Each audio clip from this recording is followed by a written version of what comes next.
Alam mo ba na halos lahat ng kayamanan sa mundo ay nagsimula lang sa isang ideya sa isip ng isang tao?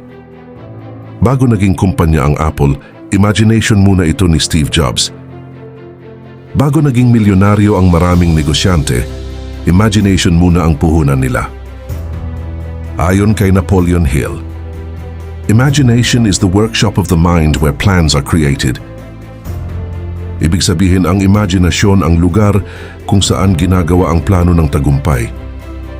Kung wala kang imagination, mahihirapan kang gumawa ng bagong opportunity. Ano ba ang imagination ayon kay Napoleon Hill? Sabi ni Hill, may dalawang klase ng imagination. 1. Synthetic imagination.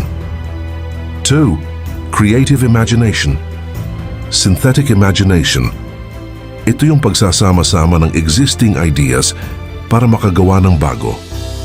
Example, nakakita ka ng business model, ini-improve mo, ginawa mong mas profitable. Ganito nagsimula ang maraming negosyo, hindi sila nag-invent ng bago. In-improve lang nila ang existing idea. Creative imagination.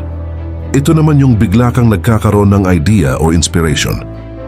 Parang, may naisip akong bagong business idea. Ayon kay Hill, dito nanggagaling ang genius ideas, pero may condition. Lumilitaw lang ito kapag may burning desire ka, may clear goal ka, at lagi mong iniisip ang success. Personal experience. May isang tao na gustong yumaman, pero wala siyang malaking kapital. Isang araw napansin niya na sa lugar nila, walang junk shop na tumatanggap ng specific na scrap materials. Gumamit siya ng imagination.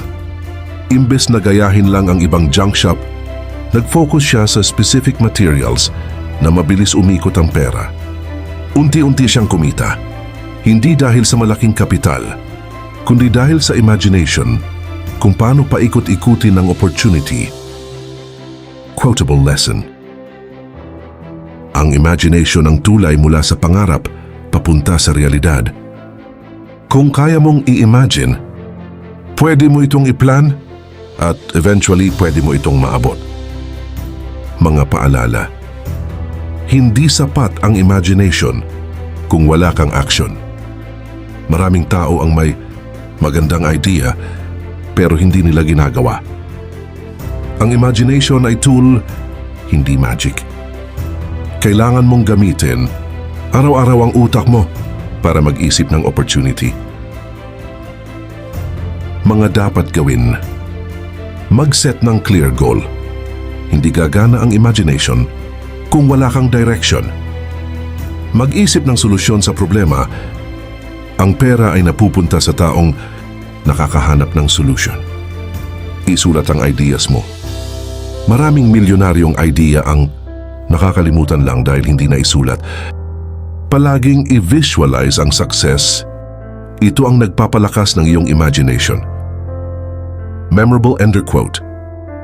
Kung kaya mong makita sa isip mo na ang tagumpay, may posibilidad na makita mo rin ito sa realidad.